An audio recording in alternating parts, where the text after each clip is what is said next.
السلام عليكم ورحمة الله وبركاته. إن الحمد لله نحمده ونستعينه ونستغفره ونتوب إليه ونعوذ بالله من شرور أنفسنا ومن سيئات أعمالنا. من يهده الله فلا مضل له ومن يضلل فلا هادي له. أشهد أن لا إله إلا الله وحده لا شريك له وأشهد أن محمدا عبده ورسوله صلوات الله وسلامه عليه نبينا وحبيبنا محمد صلى الله عليه وعلى آله وصحبه وسلم. قال الله تعالى في كتابه الكريم: يا أيها الذين آمنوا اتقوا الله حق تقاته ولا تموتن إلا وأنتم مسلمون. أما بعد. Ikhwani wa akhwati fid din, rahimani wa rahimakumullah. Saudara-saudariku sekalian, Bapak Ibu sekalian yang semoga Allah tabaraka wa taala selalu diberikan keberkahannya oleh Allah azza wa jalla. Alhamdulillah, kita bersyukur kepada Allah tabaraka wa ta'ala atas segala limpahan karunia dan nikmat yang Allah berikan kepada kita semua, sehingga pada kesempatan yang berbahagia ini Allah subhanahu wa ta'ala masih terus melimpahkan berbagai macam nikmat dan karunia-Nya kepada kita semua, sehingga kita dapat duduk hadir di tempat terbaik di atas muka bumi ini, yaitu fi baitin min buyutillah, di salah satu rumah dari rumah-rumah Allah Azza wa Jalla ini. Tidak lain tidak bukan untuk meningkatkan keimanan kita, meningkatkan ketakwaan kita kepada Allah Azza wa Jalla, duduk sejenak untuk menimba ilmu agama Allah, dan semoga ilmu-ilmu yang kita dapatkan pada pagi hari yang berbahagia ini bisa melahirkan amal saleh, ikhwan. Allahumma amin. Karena ilmu tanpa amalan itu akan memberikan kemudaratan luar biasa bagi pemilik ilmu itu sendiri di dunia dan di akhirat. Ada sebagian ahli hikmah mengatakan al-ilmu bila amal kasyajari bila thamar. Ilmu tanpa amalan seperti pohon tanpa buah. Tanpa mengecilkan ahli hikmah tersebut, pohon tanpa buah masih ada manfaatnya, ikhwan. Pohon tanpa buah bisa menghasilkan O2 dari hasil fotosintesisnya. Pohon tanpa buah kita bisa berteduh di bawahnya dari sengatan sinar matahari ataupun dari hujan mungkin. Pohon tanpa buah bisa menghiasi rumah-rumah kita. Kebanyakan pohon tanpa buah tuh. Tapi kalau ilmu seseorang, ilmu agama Allah Azza wa Jalla, dia tidak berusaha dengan sekuat tenaga mengamalkan ilmu tersebut, sedikit pun tidak ada manfaatnya. Yang ada sebaliknya, ilmu itu akan memudaratkan dirinya dunia dan akhirat. Na'udzubillah. Karena satu pertanyaan khusus nanti di hari kiamat yang Allah Azza wa Jalla akan tanyakan kepada diri kita, wa an ilmihi madza fa'al. Fi riwayah wa an ilmihi madza amila bihi. Tentang ilmu agamanya, apakah dia amalkan ilmu agamanya tersebut atau tidak? Satu pertanyaan khusus. Sehingga ilmu agama Allah ini nggak boleh dikoleksi saja, ikhwan. Hanya sekedar koleksi. Tahu antum koleksi? Kalau antum mengoleksi sesuatu, biasa kolektor itu tidak menggunakan yang dia koleksi itu tuh. Hanya dipajang mungkin, betul ya? Ilmu agama Allah nggak bisa seperti itu. Ilmu agama Allah harus diamalkan dalam kehidupan kita sehari-hari. Diamalkan berarti bagi siapa? Bagi diri sendiri. Dipraktekkan. Bagi orang lain namanya didakwahkan atau mendakwahkan. Karena banyak orang kutuker masalah ini nih. Nah, ilmu agama Allah Azza wa Jalla wajib dengan sekuat tenaga kita mengamalkannya. Maka dengan itu kita akan dapatkan berbagai macam keutamaan. Ketika kita tidak mengamalkan, kita tidak berusaha dengan sekuat tenaga mengamalkan ilmu agama Allah tersebut, hati-hati. Ilmu agama tersebut akan memudaratkan diri kita dunia akhirat. Na'udzubillah min dzalik. Nah, Pembahasan kita pada pagi hari yang berbahagia ini nyambung tentang masalah ilmu nih, ikhwan. Kita teruskan kitab kita tentang Al-Bahrur Ra'iq fi Zuhdi war Raqa'iq, kitab tentang Tazkiyatun Nafs, kitab tentang penyucian jiwa. Ada satu bab setelah kita bahas terakhir tentang masalah ittiba'ur Rasul, bab fadlil ilmi wal ulama, keutamaan ilmu dan ulama.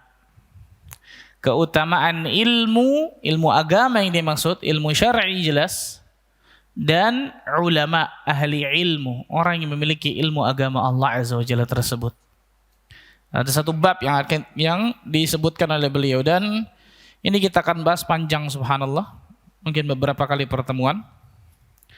Bagaimana keutamaan ilmu agama Allah ini luar biasa banyaknya. Bahkan Imam Ibnu Qayyim Al-Jauziyah rahimahullahu ta'ala membahas khusus tentang keutamaan ilmu agama, dan orang yang memiliki ilmu agama ini ada ratusan. Bayangkan, ratusan keutamaan ilmu agama Allah dan ahli ilmu, orang yang memiliki ilmu agama Allah tersebut. Sebelumnya, ikhwan, kita mengetahui bersama bahwa seorang muslim tidak cukup hanya dengan menyatakan keislamannya, saya muslim, saya orang Islam. Tapi dia harus berusaha dengan sekuat tenaganya memahami Islam dan mengamalkannya. Ini yang saya katakan tadi. Dia harus berusaha dengan sekuat tenaganya memahami agama Islam ini dan mengamalkannya. Nah, bagaimana seseorang bisa memahami agama Islam dan mengamalkannya kalau dia tidak menuntut ilmu agama? Kalau dia tidak mencari ilmu dengan benar. Disinilah kenapa Nabi SAW menyebutkan talabul ilmi fariidatun ala kulli muslim, rawahu Ibnu Majah. Menuntut ilmu adalah fariidah, fardu ain, wajib bagi setiap muslim. Dan jelas muslimah juga masuk di dalam hadis ini, jelas. Menuntut ilmu itu wajib, fardu ain bagi setiap muslim. Ilmu apa yang dimaksud dalam hadis ini? Apakah semua ilmu, termasuk ilmu umum? Tidak, kata para ulama. Semua yang disebutkan di dalam Al-Quran dan juga As-Sunnah yang ada kaitannya dengan kata-kata ilmu, maka yang dimaksud di situ adalah ilmu syar'i, ilmu agama. Bukan berarti ilmu umum nggak ada keutamaan tersendiri. Bukan berarti ilmu umum nggak usah kita pelajari, nggak perlu kita pelajari. Tidak, bukan itu maksudnya. Tapi jelas ilmu agama Allah Azza wa Jalla adalah ilmu yang paling wajib kita pelajari. Ilmu agama Allah Azza wa Jalla memiliki banyak keutamaan yang sangat luar biasa yang Allah sebutkan dalam Al-Quran, yang Rasul sallallahu alaihi wasallam sebutkan dalam hadis-hadis yang sahih. Berbeda dengan ilmu umum mungkin, yang hukumnya tergantung dengan ilmu umum itu sendiri. Ilmu umum sendiri ada yang hukumnya fardu kifayah, ketika sebagian sudah menuntutnya gugur kewajiban bagi yang lain. Ada yang hukumnya sunnah, ada yang hukumnya mubah, dan seterusnya. Tapi kalau ilmu agama Allah, terutama ilmu tauhid, ilmu akidah, ilmu ibadah, ilmu bagaimana kita menyembah kepada Allah Azza wa Jalla, menghambakan diri kita kepada Allah, itu wajib bagi setiap muslim dan muslimah dia pelajari.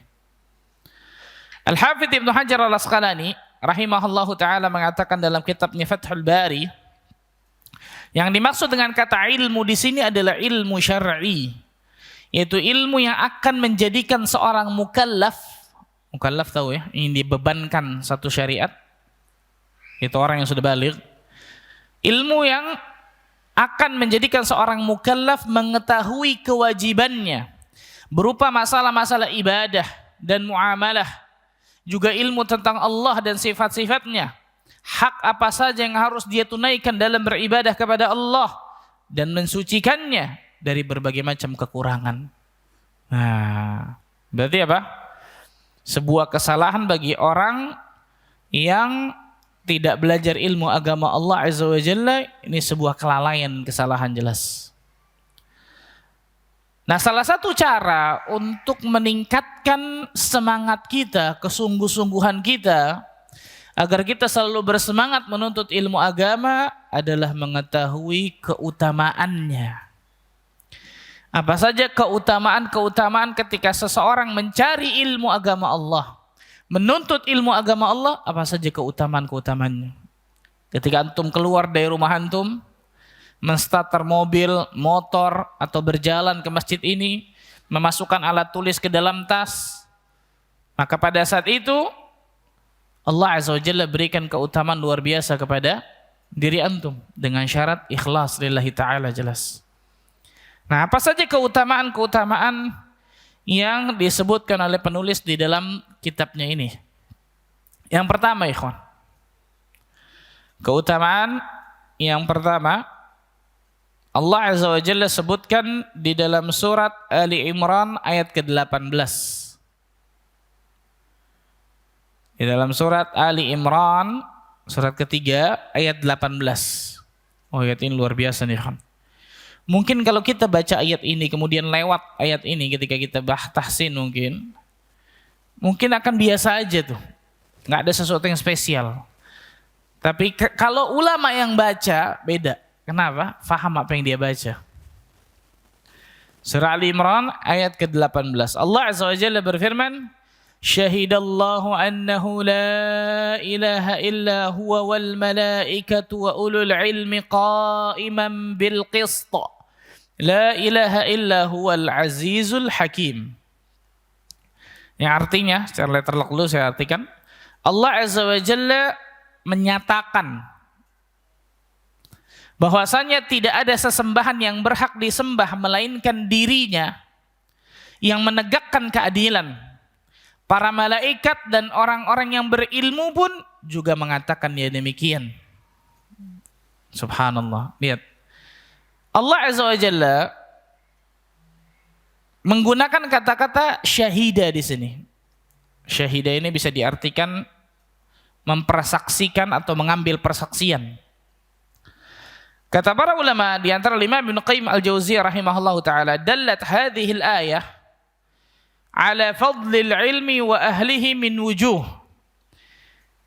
Ayat ini, kata beliau, menunjukkan dalil tentang keutamaan ilmu dan orang yang memiliki ilmu dari beberapa segi dilihat. Ada 4. Ayat ini, kalau kita lihat kata para ulama di antara Ibnu Qayyim Al-Jauziyah, menunjukkan tentang keutamaan ilmu dan orang yang memiliki ilmu dari 4 segi, dari 4 sisi. Apa saja itu? Yang pertama, istishhadul ulama duna ghairihim minal bashar. Allah mengambil persaksian orang yang berilmu.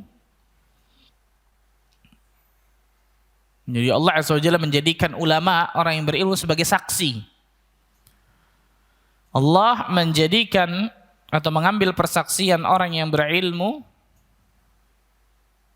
duna ghairihi minal bashar, dan tidak mengambil selainnya dari manusia.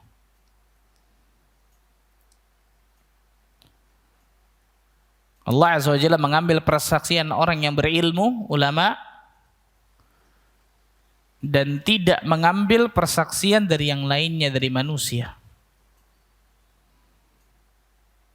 Jadi bukan semua orang, bukan para raja, bukan para menteri, bukan orang yang tinggi jabatannya, bukan orang yang kaya raya hartanya, bukan orang yang kuat fisiknya, bukan orang yang tampan ataupun cantik paras wajahnya, bukan orang yang memiliki keutamaan tertentu di kalangan manusia, mungkin harkat jabatannya tinggi, nasabnya mulia, enggak.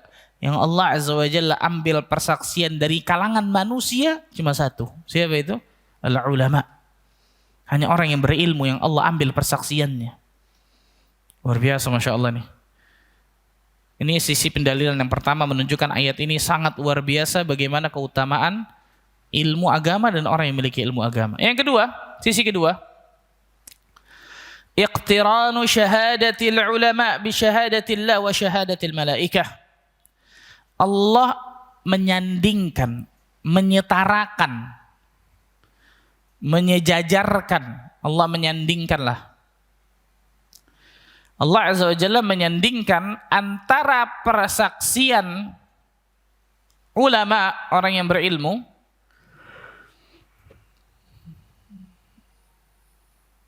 Allah menyandingkan antara persaksian ulama, orang yang berilmu, dengan persaksian dirinya dan para malaikat. Allah sandingkan, ini gak sembarangan ikhwan. Allah gandengkan persaksian orang yang berilmu dengan persaksian Allah dan persaksian malaikat. Nah, ini menunjukkan bagaimana keutamaan mereka ini, luar biasa, keutamaan orang yang punya ilmu. Karena tidaklah sesuatu yang disandingkan oleh Allah kecuali pasti sesuatu itu mulia. Contoh, kewajiban berbakti tentang birrul walidain, berbakti kepada orang tua. Ayat yang insya Allah kita hafal bersama, surat Al-Isra. Wa qada rabbuka alla ta'budu illa iyyah wa bil walidaini ihsana. Dan Allah Azza wa Jalla tidaklah memerintahkan kalian kecuali untuk menyembah, beribadah hanya kepadanya, wa bil walidaini ihsana, dan berbuat baik kepada orang tua. Lihat, Allah sandingkan berbakti kepada orang tua dengan apa? Perintah mentauhidkan Allah. Berarti berbakti kepada orang tua benar-benar memiliki porsi yang sangat luar biasa dalam agama Islam. Sampai-sampai Allah sandingkan dengan perintah untuk apa? Mentauhidkan Allah Azza wa Jalla. Nah, sama seperti ini. Segala sesuatu yang Allah sandingkan dengan dirinya, dengan diri Allah, bahkan ditambah malaikat luar biasa, maka pasti sesuatu ini mulia nih. Siapa itu? Al-ulama, ahlul ilm. Allah menyandingkan, Allah menggandengkan, Allah menyejajarkan persaksian orang yang berilmu dengan persaksian Allah dan persaksian malaikat. Ini gak sembarangan, berarti luar biasa. Yang ketiga, dhamina istishhaduhum tazkiyatuhum wa ta'diluhum min Allah azza wa jalla. Inna Allah azza wa jalla la yastashhidu min khalqihi illa al-udul. Yang ketiga, dalam persaksian ini terkandung rekomendasi. Di dalam ayat ini, dalam persaksian, Allah mengambil persaksian ini, itu terkandung rekomendasi dan juga pujian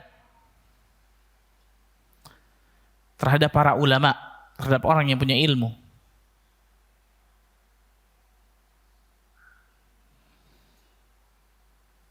Dalam persaksian ini terkandung tazkiyah, rekomendasi, dan pujian terhadap para ulama, terhadap orang yang berilmu. Kenapa? Beliau menyebutkan, fa inna Allah azza wa jalla la yastashhidu min khalqihi illa al-udul. Karena Allah azza wa jalla tidaklah mengambil persaksian dari makhluknya kecuali makhluknya tersebut memang saleh. Enggak sembarangan. Jadi ketika Allah azza wa jalla mengambil persaksian para ulama, itu bentuk rekomendasi Allah dan pujian Allah kepada para ulama itu sendiri. Allahu akbar. Contohnya yang lain, para malaikat, makhluk Allah yang sangat luar biasa, yang selalu beribadah kepada Allah. Allah azza wa jalla memberikan rekomendasi juga jelas kepada para malaikat. Bagaimana seorang hamba atau hamba-hamba Allah yang sangat luar biasa ibadah, gak pernah maksiat dan seterusnya. Dari manusia cuma satu, ulama. Ini rekomendasi dari Allah langsung, pujian dari Allah azza wa jalla langsung kepada orang-orang yang berilmu akan ilmu agama Allah. Karena tidaklah Allah mengambil persaksian dari hamba-hambanya kecuali hambanya tersebut memang saleh, enggak sembarangan, berarti luar biasa. Yang terakhir, yang keempat, sisi yang keempat kata beliau, annahu azza wa jalla istashhada bihi ala ajalli mashhudin alaihi wa 'azamuhu akbarah wa huwa syahadati an la ilaha illallah. Allah mengambil persaksian orang yang berilmu atas suatu persaksian yang paling mulia dan paling agung di jagat raya ini. Allah mengambil persaksian orang yang berilmu atas suatu persaksian yang paling mulia dan paling agung di jagat raya alam semesta ini.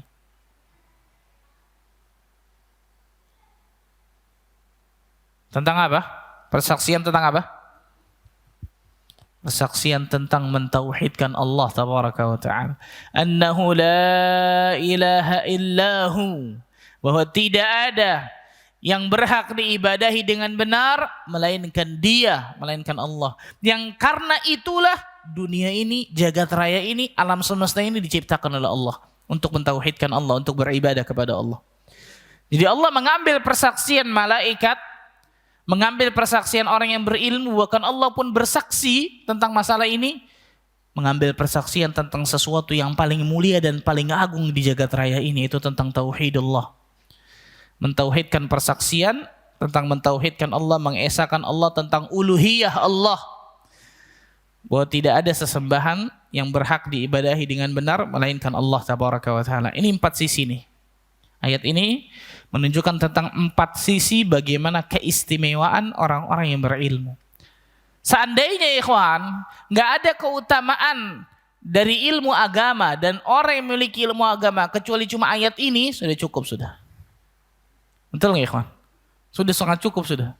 Seandainya, dan ternyata masih banyak keutamaan ilmu syar'i dan orang yang memiliki ilmu syar'i itu. Ini salah satunya aja. Seandainya cuma ini, sudah cukup sudah, bayangkan. Allah mengambil persaksian orang yang berilmu dari kalangan manusia dan tidak mengambil selainnya. Allah menyandingkan, menggandengkan persaksian Allah, persaksian malaikat dengan persaksian orang yang punya ilmu agama Allah. Persaksian Allah kepada orang yang berilmu berarti itu rekomendasi, tazkiyah dan juga pujian kepada orang yang berilmu itu. Karena tidaklah Allah mengambil persaksian dari makhluknya kecuali makhluk tersebut memang makhluk yang saleh, terpilih, nggak sembarangan. Dan Allah Azza wa Jalla mengambil persaksian dari ahli ilmi untuk mempersaksikan sesuatu yang sangat besar, sangat agung, sangat mulia di jagat raya ini, itu tentang urusan tauhid, uluhiyah Allah tabaraka wa taala. Hafal? Hah? Panjang banget, Masya Allah. Ini 4 hal. Ini keutamaan yang pertama yang disebutkan oleh penulis dari kitab ini bagaimana. Dan ini pula disebutkan dalam kitab Miftah Daris Sa'adah oleh Imam Ibn Qayyim Al-Jauziyah rahimahullah ta'ala. Yang kedua, keutamaan yang kedua dari ilmu agama Allah dan orang yang memiliki ilmu agama. Apa itu? Wa minal adillati ala fadlil ilmi anna Allah azza wa jalla amara nabiyahu sallallahu alaihi wasallam an yas'alahu mazidan minal ilm. Allah memerintahkan Rasulnya untuk meminta tambahan ilmu. Jadi antara dalil yang menunjukkan tentang keutamaan ilmu, Allah azza wa jalla memerintahkan Nabi yang mulia, Nabi kita Muhammad sallallahu alaihi wasallam untuk meminta tambahan ilmu.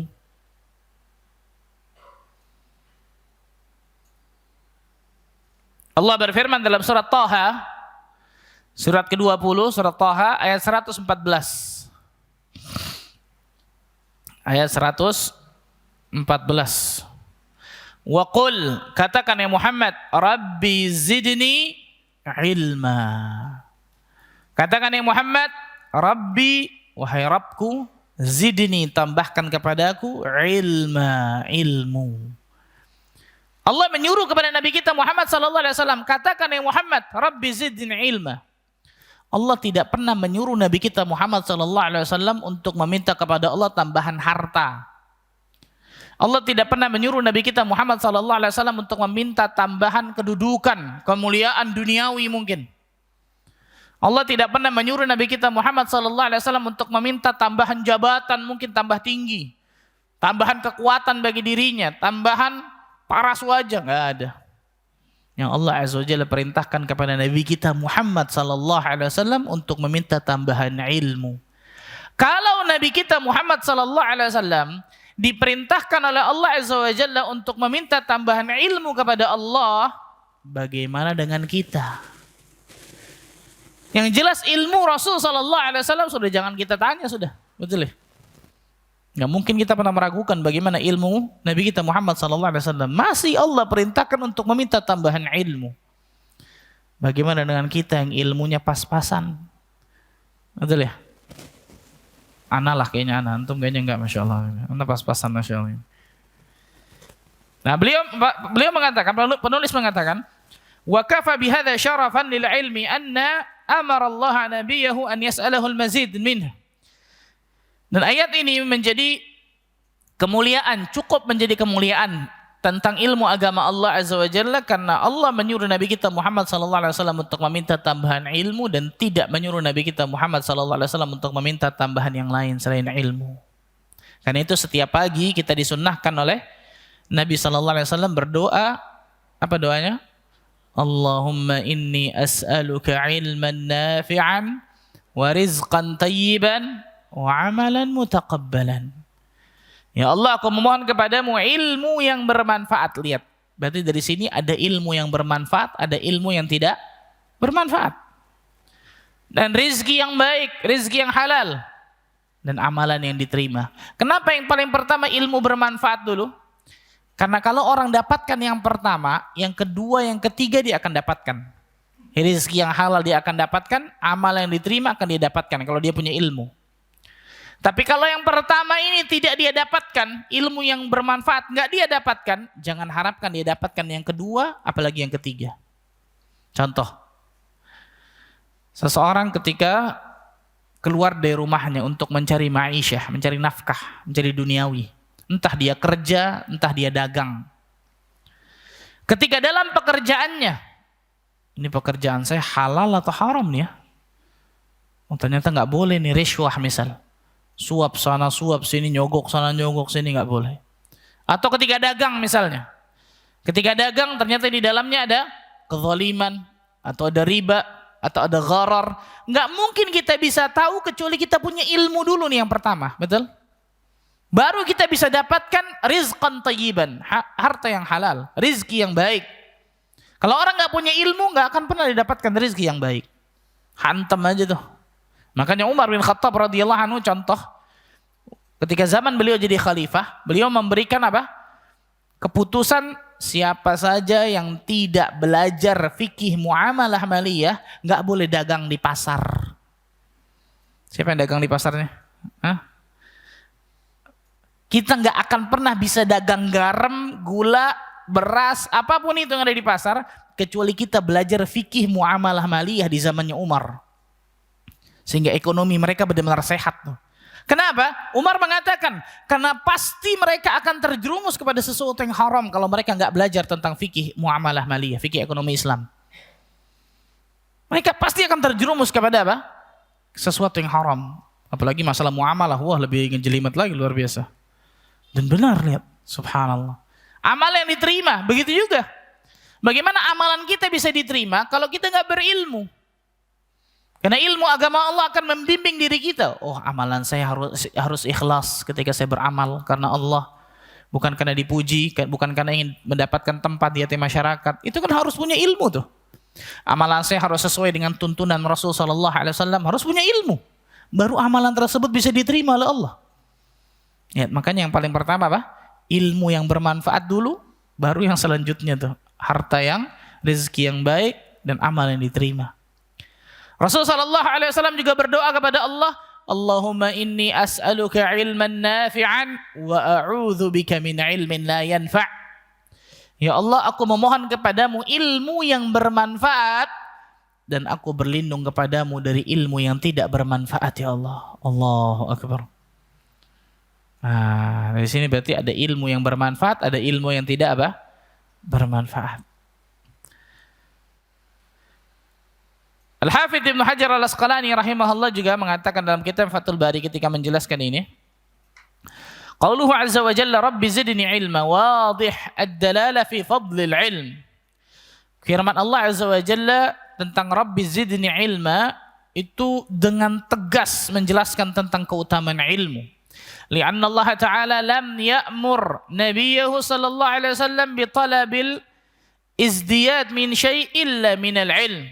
Karena sesungguhnya Allah Azza wa Jalla tidak memerintahkan Nabi yang mulia sallallahu alaihi wasallam untuk meminta tambahan apapun kecuali tambahan ilmu. Kecuali tambahan apa? Ilmu. Dan ini menunjukkan bagaimana keutamaan ilmu yang sangat luar biasa. Sekali lagi, ilmu di sini maksudnya ilmu apa? Ilmu syar'i, ilmu agama Allah Azza wa Jalla. Dan sekali lagi bukan berarti ilmu umum tidak manfaat, tidak. Ada ilmu-ilmu bermanfaat. Contoh, ilmu kedokteran, betul ya? Memberikan manfaat bagi manusia luar biasa, masya Allah. Jadi ada ilmu-ilmu dalam ilmu umum yang memang harus dipelajari oleh kaum muslimin. Untuk apa? Memberikan kemaslahatan bagi manusia yang lain. Memberikan kemaslahatan bagi kaum muslimin yang lain. Tapi tidak ada yang sampai derajatnya fardu ain, kata para ulama. Berbeda dengan ilmu agama Allah yang paling terpenting. Yang ketiga, orang yang berilmu lebih tinggi derajatnya. Keutamaan yang ketiga dari ilmu agama Allah dan orang yang memiliki ilmu,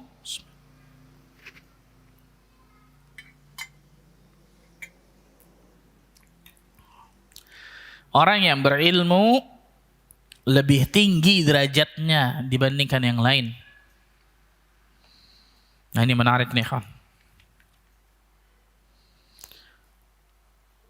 Allah tabaraka wa ta'ala berfirman dalam surat Al-Mujadilah, surat 58 ayat yang ke-11. Dari tengah ya, jangan dari awal, dari tengah. Yarfa'illahu alladhina amanu minkum walladhina utul ilma darajat. Allah Azza wa Jalla akan meninggikan orang-orang yang beriman di antara kalian dan orang-orang yang memiliki ilmu beberapa derajat. Al-Hafidh Ibnu Hajar Al-Asqalani menyebutkan dalam kitabnya Fathul Bari, beliau menyebutkan di tafsir dari ayat ini. Qila fi tafsiriha, salah satu tafsir menyebutkan, yarfa'illahu al-mu'min al-alim 'ala al-mu'min ghair al-alim. Allah mengangkat derajat seorang mukmin yang berilmu di atas mukmin yang tidak berilmu. Bagaimana Allah mengangkatnya? Wa rifa'atud darajat tadullu 'ala al-fadl. Pengangkatan derajat itu berarti menunjukkan tentang keutamaan. Diangkat oleh Allah derajatnya itu berarti menunjukkan tentang apa? Keutamaan. Idz al-muradu bihi kathratus thawab wa biha tarfa'ud darajat. Karena ini dimaksud dengan pengangkatan derajat itu berarti pahala yang banyak yang dengannya diangkat derajat seseorang. Wa rifa'atuha tashmulul ma'nawiyyah fid dunya bi'uluwil manzilah wa husnus siyat. Dan diangkatnya derajat seseorang itu bisa dua nih. Diangkatnya derajat seseorang itu bisa dua, kata beliau. Yang pertama, al-ma'nawiyah, secara ma'nawi. Secara ma'nawi itu kalau bahasa kita secara abstrak ya. Secara ma'nawi maksudnya apa? Fid dunya, di dunia, bi'uluwil manzilah wa husnus siyat. Berupa kedudukan yang tinggi dan nama yang harum di dunia. Allahu Akbar, subhanallah. Berupa kedudukan yang tinggi di dunia dan nama yang harum. Maksudnya apa? Manusia itu akan melihat orang-orang yang punya ilmu pasti beda. Memiliki apa? Kedudukan tersendiri di hati manusia. Dan nama orang yang berilmu itu insya Allah akan harum. Sampai detik ini, ikhwan. Kita kenal bagaimana Imam Syafi'i, Imam Malik, Imam Ahmad, Imam Abu Hanifah, betul ya? Imam Nawawi, Syekhul Islam Ibn Taimiyah, Imam Ibn Qayyim dan seterusnya. Sampai detik ini. Orang yang berilmu, orang yang baik jelas ya, pasti akan mencintai mereka semua tuh. Berbeda dengan orang yang buruk, pasti akan membenci mereka jelas. Karena nggak mungkin kita mengharapkan semua kecintaan manusia, itu nggak mungkin, mustahil. Orang yang baik yang jelas mencintai mereka. Nah, ini pengangkatan derajat yang pertama di dunia. Allah Azza wa Jalla akan berikan bi'uluwil manzilah wa husnis siyat. Kedudukan yang tinggi dan nama yang harum di dunia. Nama yang baik di dunia. Yang kedua, wal hissiyah fil akhirah bi'uluwil manzilah fil jannah. Dan yang kedua, makna kedua adalah apa? Secara hissiyah Allah akan tinggikan di surga Allah Azza wa Jalla derajatnya. Allahu Akbar.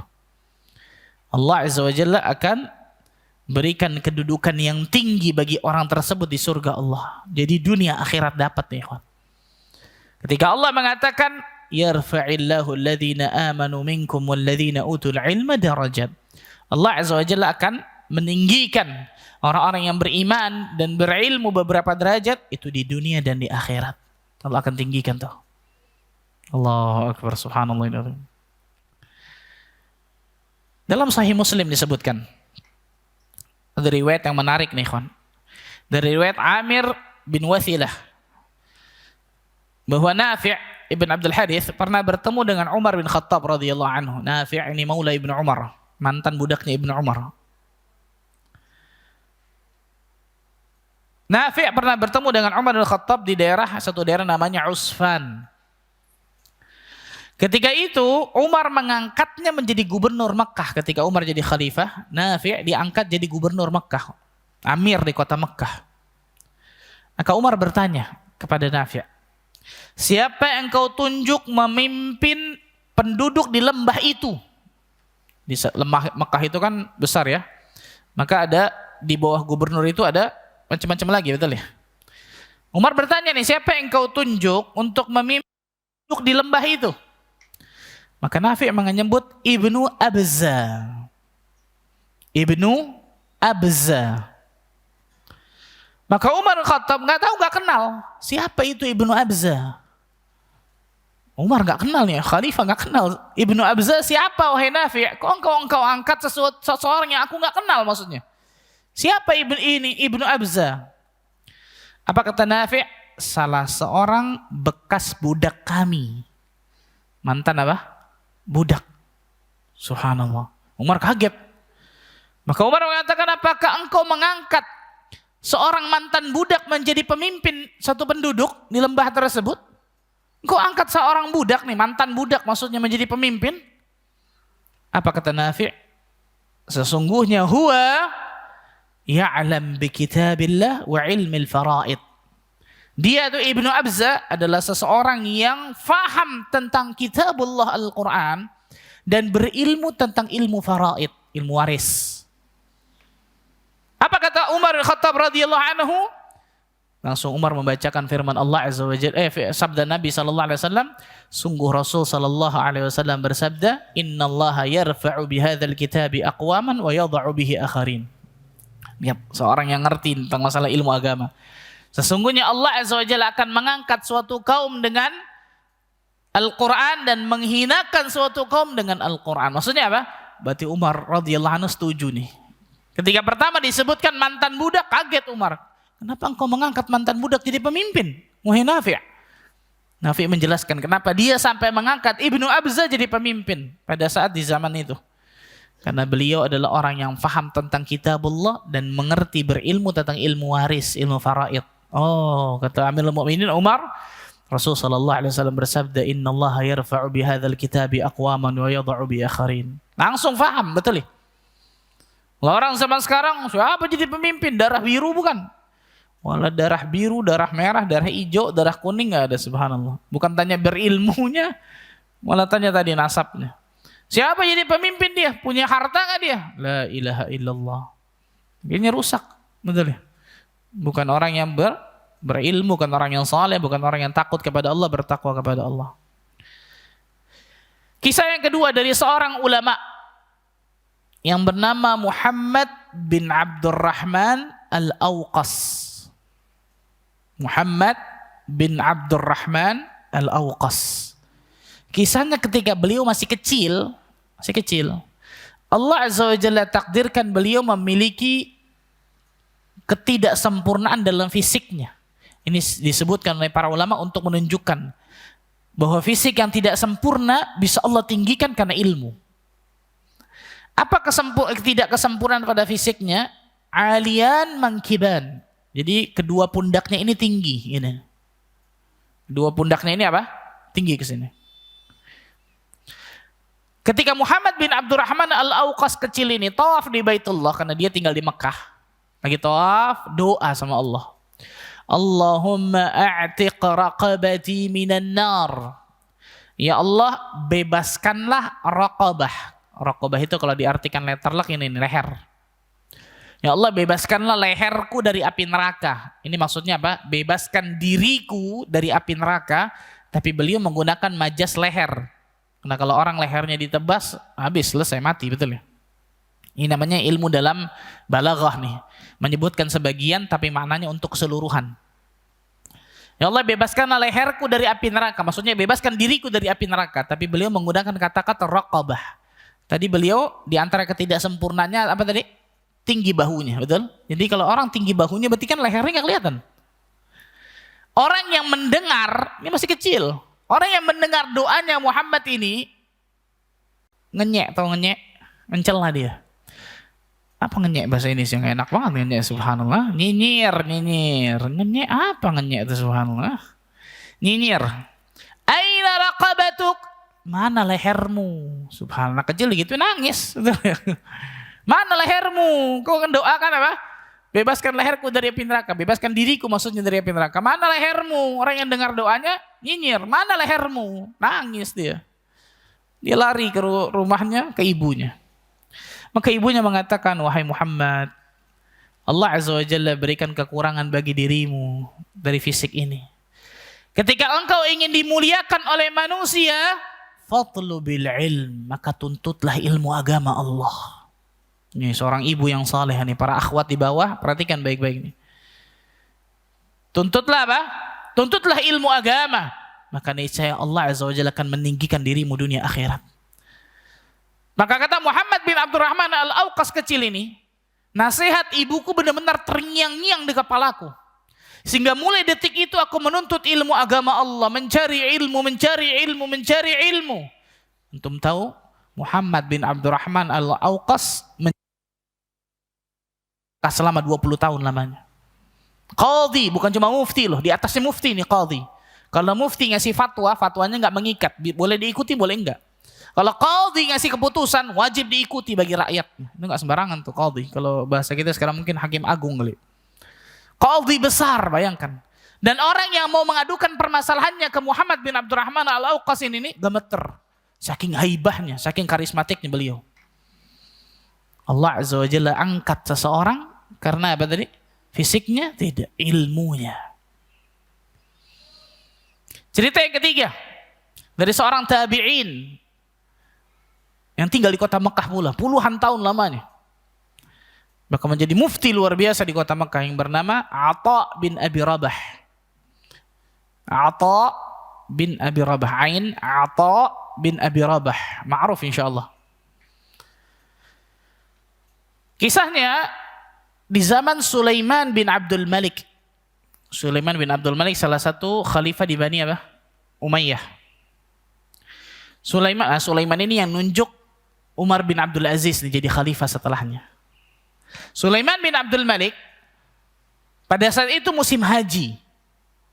Maka Sulaiman mengeluarkan titah, mengeluarkan keputusan raja, mengeluarkan keputusan khalifah yang jadi mufti di musim haji adalah Syekh Atha ibn Abi Rabah. Gak boleh ada orang ngasih fatwa kecuali Syekh Atha, kalau enggak akan dihukum. Kalau Syekh Atha nggak bisa berhalangan, diganti yang lain, disebutkan, saya lupa namanya, satu lagi. Tapi yang paling pertama Syekh Atha ibn Abi Rabah. Nah ceritanya Sulaiman di tahun itu haji juga bersama rombongan khalifah. Dia haji bersama rombongan khalifah yang lain. Sampai di Mekah dibangunlah tenda yang luar biasa bagus, tenda khalifah nggak sembarangan. Dia tanya, Aina Syekh Atha? Di mana Syekh Atha? Oh, Syekh Atha sedang ada di tendanya. Tadi saya lihat sedang sholat. Pagi-pagi nih, kelihatan sholat duha. Lagi sholat, sebentar lagi akan membuka tendanya untuk menerima pertanyaan para jamaah haji. Karena haji ini kan banyak permasalahan kontemporer. Harus mufti yang menjawabnya biasanya. Harus orang yang berilmu. Lagi sholat, sebentar lagi akan buka tendanya untuk melayani masyarakat lah, melayani penduduk untuk bertanya tentang ilmu agama Allah. Oh, taib. Ayo kita ke sana, kata Sulaiman. Maka Sulaiman datanglah bersama rombongan khalifah yang lain, anak-anaknya, keponakannya, cucunya datang ke tendanya Syekh Atha ibn Abi Rabah. Sampai di tendanya ditarhib, disambut, silakan duduk dan seterusnya. Akhlak ulama. Ngobrol. Sulaiman ingin bertanya, wahai Syekh Atha, aku ingin bertanya satu permasalahan. Maka Syekh Atha nanya, wahai khalifah, afwan, engkau ingin bertanya tentang masalah haji atau bertanya masalah kenegaraan? Oh tidak, aku nggak bertanya masalah kenegaraan, aku ingin bertanya tentang masalah haji. Sebelum saya jawab, perhatikan. Kata anaknya Sulaiman, keponakannya dan lain sebagainya, aku bingung dengan syekh ini. Disebutkan dalam kisah-kisah nih, aku bingung dengan syekh ini. Kok bisa ayahku mengangkat syekh ini jadi mufti al-am, mufti yang paling utama gitu. Kenapa? Karena ciri fisiknya luar biasa. Syekh Atta ini mantan budak dari negeri Habasyah, subhanallah. Berarti kita tahu kulitnya pasti hitam kan gitu. Rambutnya keriting kecil-kecil disebutkan. Matanya lebar, hidungnya lebar, kakinya pincang sebelah. Disebutkan secara detail. Oleh apa?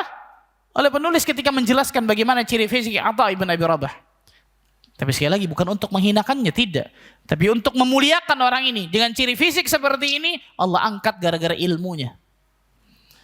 Nah, Sulaiman bertanya, aku ingin bertanya masalah haji. Apa kata Atta ibn Abi Rabah? Wahai khalifah, afwan, aku minta maaf kepada dirimu. Kalau engkau ingin bertanya tentang masalah kenegaraan, kekhalifahan, bagaimana pemerintahanmu, kewajiban bagi diriku untuk memberikan nasihat dan menjawabnya. Tapi kalau engkau ingin bertanya tentang permasalahan haji, sebelummu ini sudah banyak orang yang mengantri. Jadi banyak di depan tendanya Syekh Atta ibn Abi Rabah sudah banyak orang ngantri nih. Untuk bertanya masalah haji kepada diriku, kata Syekh Atta. Kalau engkau ingin bertanya masalah haji, minta maaf wahai khalifah, silakan antri ke belakang. Antum berani gak kira-kira ikhwan? Anda kepala negara, nanya ke kita, silakan antri. Allahu Akbar. Luar biasa itu, subhanallah. Dan orang-orang pada saat itu pengawalnya, anak cucunya, keponakannya, gahar betul ya, marah.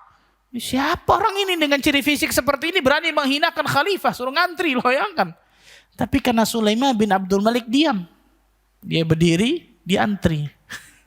Gak berani yang lain, betul ya. Disebutkan Syekh Atta ibn Abi Rabah menjawab pertanyaan bila taraddud, tanpa ada kesendat-kesendat gitu. Tanpa ada kesulitan. Jadi gak gara-gara di belakang ada khalifah cepetin aja lah. Enggak ada. Benar-benar jawab dengan luar biasa tuh. Ini dalilnya, ini jawabannya, ini seperti ini. Jelaskan panjang lebar seterusnya. Sampai ngantri, sampai khalifah nanya. Ngantri bayangkan, khalifah nanya. Maka khalifah nanya, wahai Syekh Atta, bagaimana kalau begini, hukumnya begini, dalilnya ini, hukumnya begini, dalilnya begini. Selesai, khalifah balik ke tendanya. Tenda khalifah, tenda kerajaan, bagus luar biasa. Dia kumpulkanlah seluruh keturunan Bani Umayyah yang ikut haji bersamanya pada tahun itu. Kumpul semua dari tendaku, kata Sulaiman ibn Abdul Malik. Dia nasihati anak keturunannya, anak cucunya nih. Ya bunayya, ta'allamil ilm. Wahai bunayya, belajarlah. Wahai anak-anakku, belajarlah ilmu. Fabil ilmi yushraful wadi'. Karena dengan ilmu, seseorang yang hina akan Allah angkat derajatnya. Wa ya'lu al-ariqa ala maratibil muluk. Dan dengan ilmu, seorang budak akan diangkat oleh Allah Azza wa Jalla menjadi derajat para raja dengan ilmu agama itu tuh. Ya bunayya ta'allamil ilm. Wahai bunayya, wahai anak-anakku, anak keturunanku, belajarlah kalian ilmu agama Allah. Kenapa? Karena tidak pernah ada orang yang menghinakan diriku seumur hidupku kecuali syekh ini nih. Kenapa? Li'annahu a'lam minni. Karena dia lebih berilmu tentang ilmu agama Allah ketimbang diriku. Allahu Akbar. Khalifahnya ternyata khalifah yang luar biasa juga, saleh betul ya. Bukannya marah, bukannya menghukum syekh, enggak. Malah memberikan nasihat kepada anak cucunya, belajar kalian ilmu agama. Karena enggak pernah ada orang yang menghinakan diriku, khalifah, bayangkan. Bukan cuma satu negara, banyak luar biasa negara yang dipegang oleh Sulaiman ibn Abdul Malik pada saat itu. Gak ada yang bisa menghinakan diriku kecuali apa? Syekh ini nih. Karena dia lebih berilmu ketimbang diriku tentang ilmu agama Allah.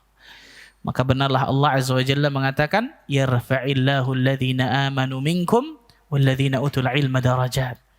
Allah Azza wa Jalla akan meninggikan orang-orang yang beriman dan orang yang berilmu beberapa derajat di antara kalian. Ini yang ketiga. Yang keempat, wa minal adillati kadzalika ala fadlil ilmi wa ahlihi anna Allah azza wa jalla akhbara anna ahlal ilmi hum ahlu khasyatih bal khassahum min bainil ibad bidzalik. Di antara keutamaan ilmu agama dan orang yang memiliki ilmu agama, kata beliau, kata penulis, Allah mengabarkan bahwa orang yang berilmu adalah orang yang paling takut kepada Allah. Nah, ini penting ini kawan. Ini luar biasa pentingnya nih.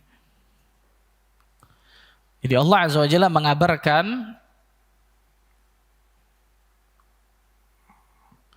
bahwa dalam Al-Quran jelas ya, bahwa orang yang berilmu, ahlul ilm, adalah orang yang paling takut kepada Allah Azza wa Jalla.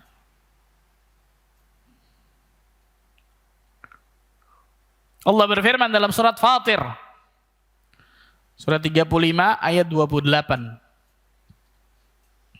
Surat 35 Fatir ayat 28.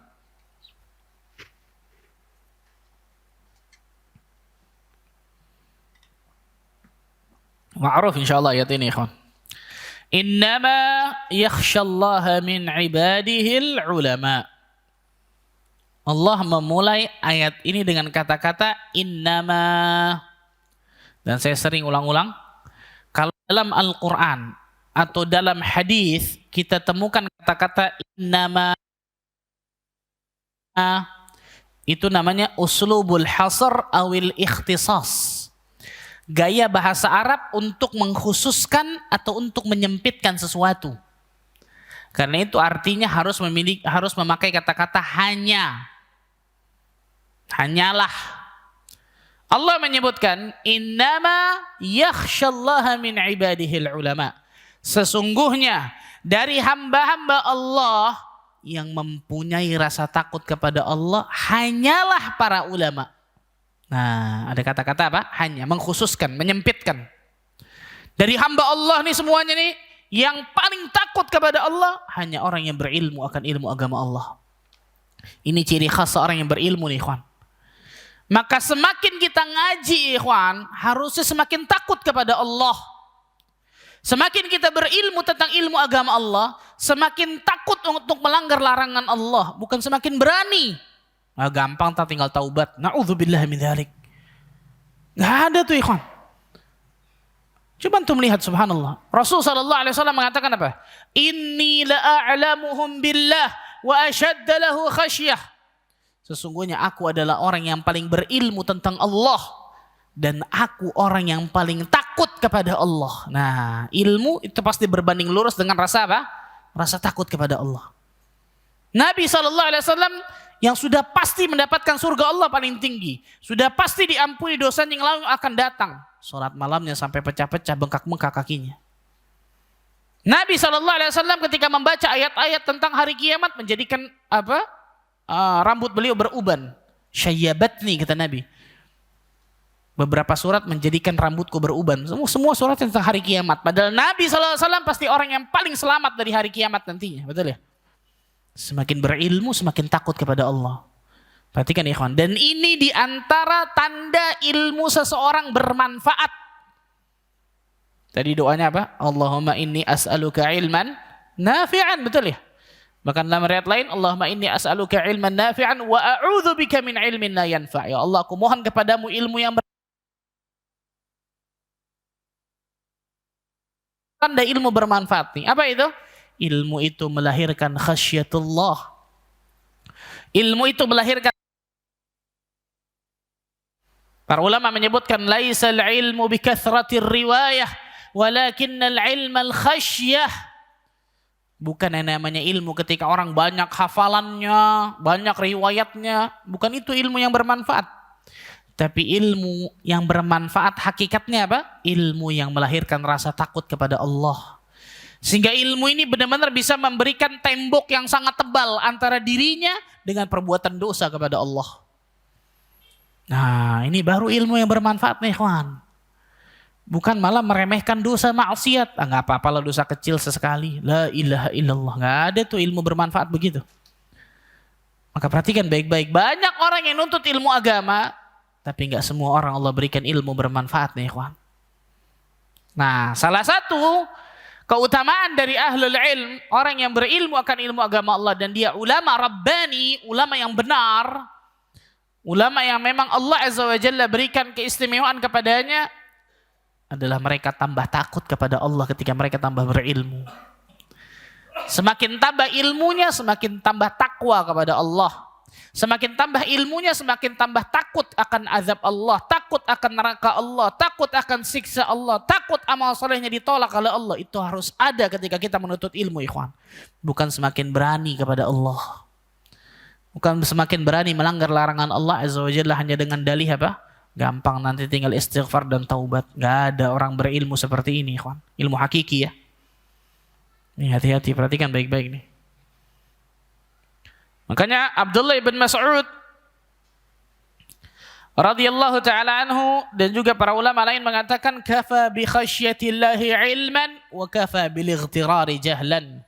Cukuplah dikatakan satu ilmu, sebuah ilmu yang bermanfaat kalau orang itu punya khasyatullah, rasa takut kepada Allah. Dan cukuplah dikatakan tertipu orang itu, kebodohan ketika orang itu apa? Tidak mempunyai rasa takut kepada Allah. Na'udzubillah min dzalik. Nasallallahu alafiyah. Nah, Al-Hafidz Ibnu Katsir rahimahullahu taala ketika menafsirkan ayat ini beliau mengatakan sesungguhnya yang paling takut pada Allah dengan takut yang sebenarnya adalah para ulama, orang yang berilmu. Karena semakin seseorang mengenal Allah yang maha agung, maha mampu, maha mengetahui, dia disifati dengan sifat dan nama yang paling sempurna yang baik untuk dirinya, lalu ia mengenal Allah lebih sempurna, maka ia akan lebih memiliki sifat takut dan akan terus bertambah sifat takutnya tersebut. Nah, makanya Allah khususkan di situ Allah khususkan, Allah sempitkan. Hanya orang yang berilmu dari hamba-hamba Allah yang punya rasa takut kepada Allah. Maka coba lihat diri kita masing-masing, ikhwan. Ibunda dari Imam Sufyan Ats-Tsauri memberikan nasihat kepada Sufyan Ats-Tsauri, wahai Sufyan, ketika engkau menulis 10 kalimat di dalam kitabmu, dalam tulisanmu, coba lihat, apakah rasa takutmu bertambah kepada Allah atau tidak? Allahu Akbar, ini luar biasa nih, Masya Allah nasihat ini. Menulis 10 kalimat dalam kitabmu, rasa takutmu bertambah atau tidak? Takwamu bertambah atau tidak? Amalmu bertambah atau tidak, amal solehmu? Kalau tidak, hati-hati, jangan-jangan ilmu tersebut ilmu yang akan memadaratkan dirimu dunia dan akhirat. Na'udzubillah min dzalik. Semakin takut seseorang, semakin berilmu. Semakin berilmu seseorang, semakin takut kepada Allah Azza wa Jalla. Dan kalau kita bahas masalah khasyatullah ini luar biasa banget, Masya Allah. Luar biasa sekali, Masya Allah. Contoh, 10 sahabat yang dijamin masuk surga oleh Nabi SAW dalam satu hadis. Hafal? Hafal? Nah, hafal 4 doang biasanya. Abu Bakar, Umar, Utsman, Ali. Habis itu? Hah? Abdurrahman bin Auf. Terus? Talha bin Ubaidillah. Zubair bin Awam. Abu Ubaidah bin Jarrah. Sa'id bin Zaid. Satu lagi? Sa'ad bin Abi Waqqas. Barakallahu fikum, Masya Allah. 10 nih sahabat. Kalau kita perhatikan, kalau antum baca bagaimana biografi 10 sahabat ini, Allahu Akbar, luar biasa. Contoh Abu Bakar.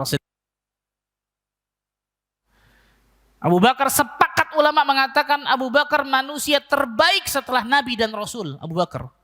Bahkan di umat Nabi Muhammad SAW, manusia terbaik setelah Rasulullah di umat Nabi Muhammad. Kalau secara umum, manusia terbaik setelah Nabi dan Rasul Abu Bakar. Sepakat.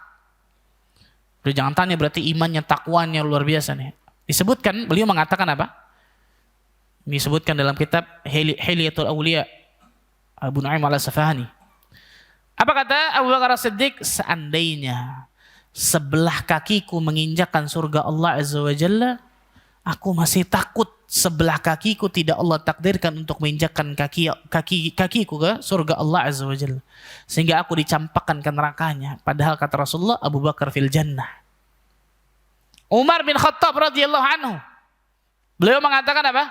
Launada munadiyam minas sama. Kalau tiba-tiba ada penyeru dari langit mengatakan, kullukum dakhilunal jannah illa wahidah. Semua kalian akan masuk surga kecuali satu orang. Apa kata Umar? Aku takut yang satu orang itu aku, kata Umar. Utsman bin Affan ketika melewati area pekuburan, tangis beliau menjadi luar biasa. Maulanya, mantan budaknya, bertanya kepada Utsman, wahai Utsman, ketika disebutkan neraka dan surga, engkau masih bisa menahan tangismu. Tapi ketika disebutkan alam kubur atau engkau melewati area pekuburan, tangismu menjadi luar biasa. Kenapa? Apa kata Utsman bin Affan? Alam tasma' qauli Rasulullah sallallahu alaihi wasallam. Apakah engkau tidak mendengar sabda Nabi sallallahu alaihi wasallam yang mengatakan innal qabra awwalu manazilil akhirah.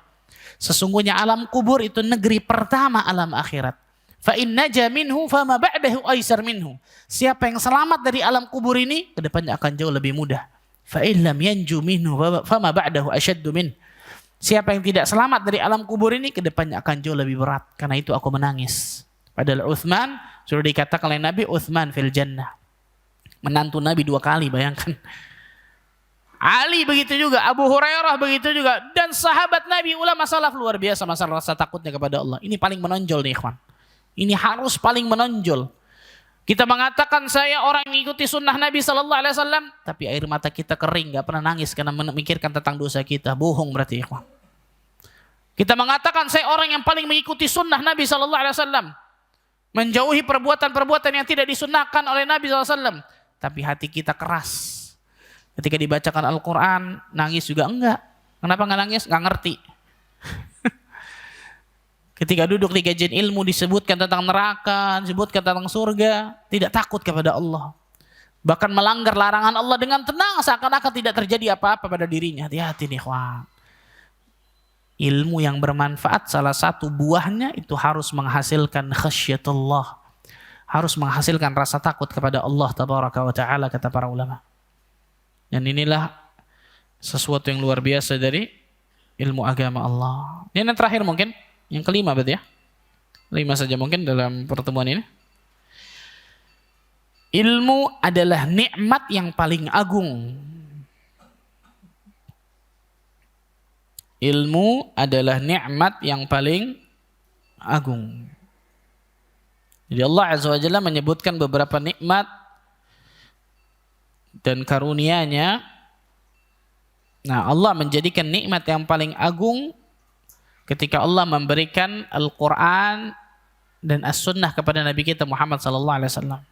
Bahkan Allah sebutkan juga dalam ayat yang lain, nanti kita bahas. Ayat yang pertama menunjukkan tentang ilmu itu nikmat yang sangat luar biasa, paling agung, paling besar. Dalam surat An-Nisa ayat ke-113.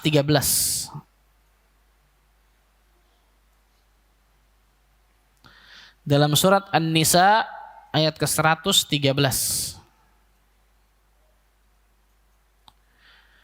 Allah Azza wa Jalla berfirman, wa anzalallahu 'alaikal kitaba wal hikmah wa 'allamaka ma lam takun ta'lam wa kana fadlullahi 'alaika 'azima.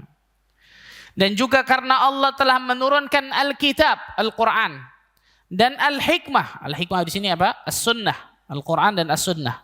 Kepadamu ya Muhammad, dan telah mengajarkan dirimu apa yang belum engkau ketahui wahai Muhammad sallallahu alaihi wasallam. Wa kana fadlullahi 'alaika 'azima, dan karunia Allah yang dilimpahkan kepadamu sangatlah besar, sangatlah agung. Allahu akbar.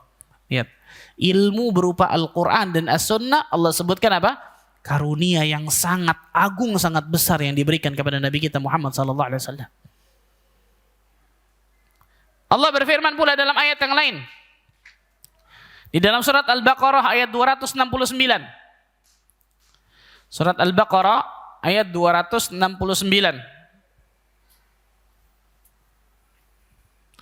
Yu'til hikmata man yasha' wa man yu'tal hikmata faqad utiya khairan katsira wa ma yadhakkaru illa ulul albab.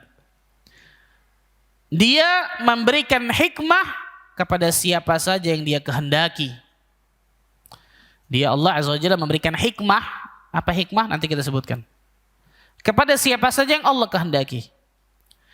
Barang siapa yang diberi hikmah oleh Allah, sesungguhnya dia telah diberi khairan katsira, kebaikan yang banyak. Berarti siapapun yang Allah kasih hikmah nih, maka dia telah diberikan kebaikan yang luar biasa banyaknya. Karena di sini nakirah bentuknya. Khairan katsiran. Bentuknya nakirah umum. Semua kebaikan berarti Allah berikan nih kepada mereka. Wa ma yadhakkaru illa ulul albab, dan tidak ada yang dapat mengambil pelajaran kecuali orang-orang yang mempunyai akal yang sehat. Apa itu al-hikmah? Disebutkan oleh para ulama, isabatul haq, di jumhur ulama, Ibnu Qutaibah dan lain sebagainya mengatakan isabatul haq wal amalu bihi. Al-ilmu nafi' wal amal salih. Yang dimaksud hikmah dalam ayat ini kata para ulama adalah ilmu yang bermanfaat dan amal yang saleh. Nah, kebenaran dan amalannya. Itu hikmah tuh. Allahu Akbar. Ilmu yang bermanfaat dan amal yang saleh, hikmah. Jadi barang siapa yang Allah berikan ilmu yang bermanfaat kepadanya, Allah berikan kemudahan untuk mendapatkan ilmu, Allah berikan kemudahan untuk mengamalkan ilmu yang telah dia ketahui, faqad utiya khairan katsira. Maka sungguh dia telah diberikan oleh Allah kebaikan yang sangat banyaknya, luar biasa. Siapa yang gak mau dapatkan kebaikan dunia akhirat, ikhwan? Siapa yang gak mau dapatkan kebaikan? Lihat, ilmu adalah salah satu nikmat yang luar biasa, paling agung, paling besar. Tapi sayangnya banyak manusia yang tidak menyadarinya, ikhwan. Betul ya? Sehingga mereka gak sabar untuk duduk nuntut ilmu seperti ini, mereka gak sabar. Makanya para ulama mengatakan apa? Man lam yasbir 'alal ilmi sa'ah falyasbir 'alal jahli sanah. Barang siapa yang tidak bersabar untuk menuntut ilmu walaupun sejam, maka siap-siaplah menjadi orang bodoh selama 1 tahun lamanya. Kenapa? Karena bisa jadi dalam 1 jam tersebut, 1 jam kajian, disebutkan oleh seorang ulama atau seorang ustadz atau seorang da'i ilmu yang mungkin gak diulang kecuali tahun depan baru diulang. Atau bisa jadi gak diulang selamanya ilmu tersebut, menjadikan kita jahil selamanya. Barang siapa yang tidak bersabar untuk menuntut ilmu walaupun sejam, maka bersabarlah menjadi orang bodoh selama 1 tahun lamanya, bahkan bisa lebih, na'udzubillah. Nah, ini beberapa keutamaan ilmu agama Allah dan ahli ilm, orang yang memiliki ilmu agama atau ulama. Semoga sedikit ini, dan insya Allah masih kita lanjutkan, masih panjang insya Allah pembahasan masalah ini, bab tentang ini, agar kita selalu termotivasi, ikhwan. Selalu mencas iman kita nih untuk selalu menuntut ilmu agama Allah. Karena pada saat kita tidak menuntut ilmu agama, yang lebih parah lagi sudah merasa cukup akan ilmu agama yang sudah dimiliki, ya ini bahaya nih. Ini bahaya nih. Makanya kalau kita malas, kita lagi futur, datang aja, datang nggak apa-apa. Mau ngerti mau nggak, datang. Karena keutamaan majelis ilmu itu luar biasa banyaknya. Nah, terkadang seseorang dari rumah sudah malas dan seterusnya, tapi ketika duduk di majelis ilmu dia baru bisa menyadari itu. Ya Allah, alhamdulillah anak datang nih. Kalau enggak anak enggak dapatkan ilmu ini nih, subhanallah. Betul? Betul, Masya Allah. Nah, ini beberapa keutamaan dari ilmu agama. Insya Allah kita akan lanjutkan pada gelombang selanjutnya, insya Allah. Masih bab tentang ini. Keutamaan ilmu agama Allah dan orang yang memiliki ilmu agama atau ulama. Semoga Allah Azza wa Jalla selalu berikan kemudahan kita untuk bisa menuntut ilmu agama, dan Allah berikan ilmu yang bermanfaat kepada kita semua. Allahumma amin rabbal alamin. Silakan mungkin kalau ada yang mau bertanya.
Assalamualaikum warahmatullahi wabarakatuh. Bismillah, tadi disebutkan bahwa Umar takut apabila nama yang disebutkan itu nama beliau yang tidak masuk surga.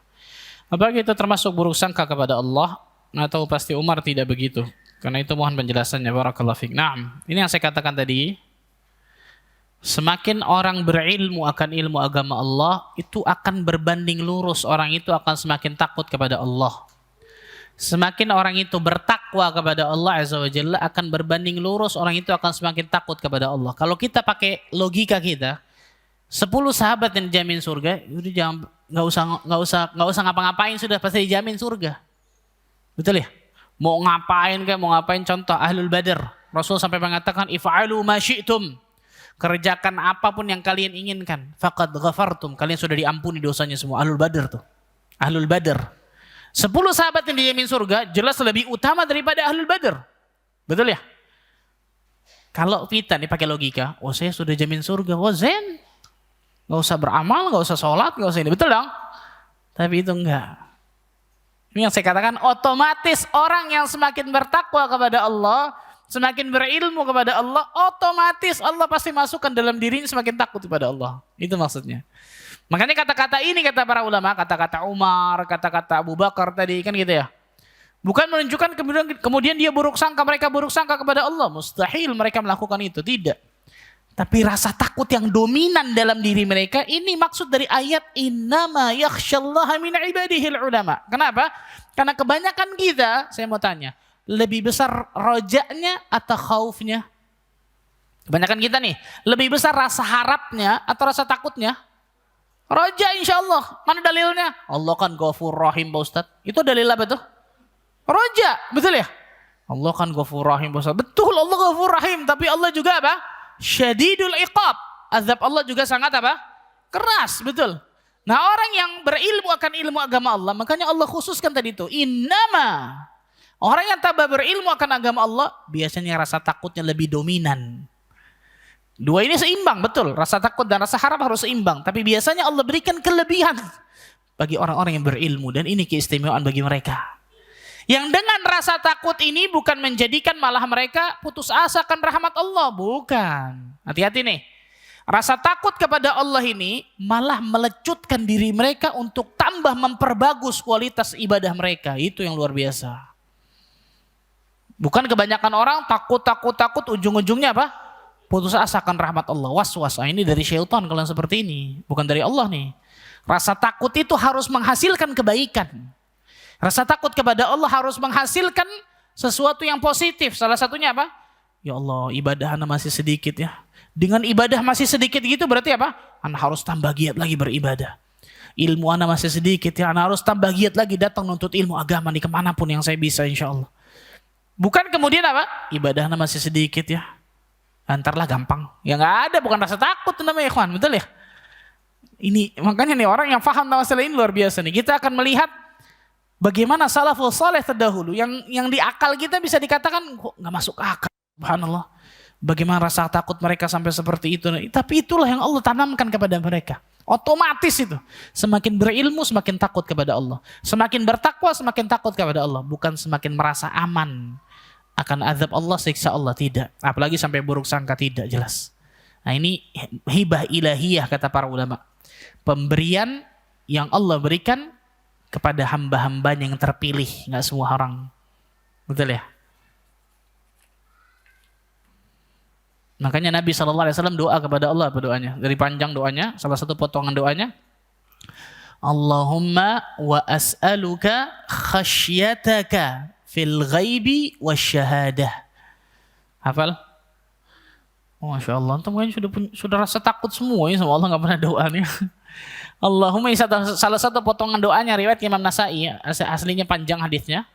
Salah satu potongan doanya, Allahumma wa as'aluka ya Allah, dan aku memohon kepadamu khasyataka. Lihat kata-katanya khasyah. Rasa takut kepadamu ya Allah, fil ghaibi wasyahadah, dalam kesendirian dan dalam keramaian manusia. Karena ada orang-orang di dalam keramaian ini seperti ini, oh Masya Allah jadi orang soleh. Supaya dilihat orang, na'udzubillah. Tapi ketika dalam kesendirian menjadi temannya syaitan, melanggar larangan Allah semuanya tuh. Na'udzubillah min dzalik. Hati-hati nih. Allahumma, boleh pakai ini, boleh silahkan. Allahumma inni as'aluka khasyataka. Khasyah. Khasyataka fil ghaibi wasyahadah. Dalam keadaan gaib, nggak ada orang lihat kecuali Allah maksudnya. Dan dalam keramaian.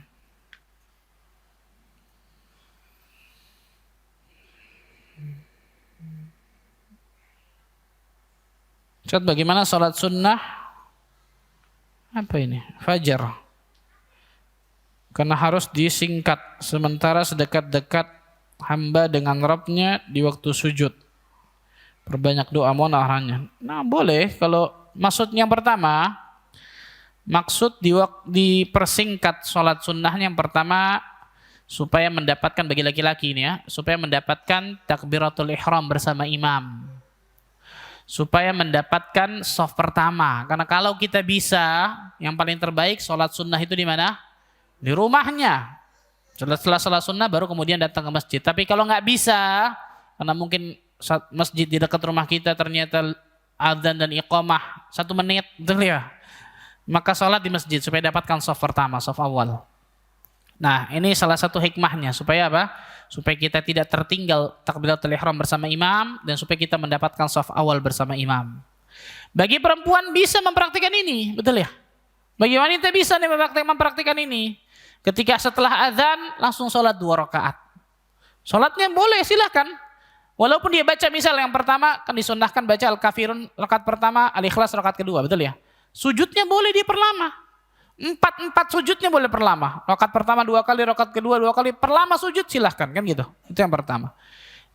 Begitu juga dalam sholat wajib boleh perlama. Bagi apa? Bagi orang yang sholat sendiri boleh perlama. Kalau yang jadi imam jangan. Jadi makmum jangan. Ntar imamnya kok sujud meninggal atau apa ini imam, subhanallah ini. Kan ada orang seperti ini, jangan. Atau dia makmum misal, dia jadi makmum, imamnya sudah Allahu Akbar, dia tetap doa, jangan. Ju'ilal imamu liyutamma bihi. Innama ju'ilal imamu liyutamma bihi. Sesungguhnya dijadikan imam untuk diikuti. Imam takbiratul ihram, takbiratul ihram. Imam ruku, imam sujud, imam duduk, ngikutin. Dan yang paling nikmat apa? Ketika sholat malam, mau selama-lamanya silahkan tuh. Betul ya? Muda sholat malam dari habis isya sampai subuh sujud, fadhal silahkan. Betul ya? Boleh insyaallah, betul ya. Dan subhanallah kalau antum baca bagaimana ada sebagian ulama salaf mengatakan apa? Ketika aku melihat Sufyan Ats-Tsauri, kalau anak nggak salah, lupa saya. Ketika aku melihat ulama ini, aku sedang tawaf di Baitullah. Dia sedang sholat sunnah. Dan pada saat aku melihatnya dia sedang sujud. Ketika aku selesai tawaf, dia masih sujud dengan itu. Bayangkan, luar biasa. Jadi boleh silahkan, Masya Allah. Tapi yang jadi masalah sholat malamnya cuma niat doang. Betul? Cuma tanam niat doang. Saya mau sholat malam nih. Dapat pahala insya Allah. Walaupun dia tidur dapat pahala. Betul ya?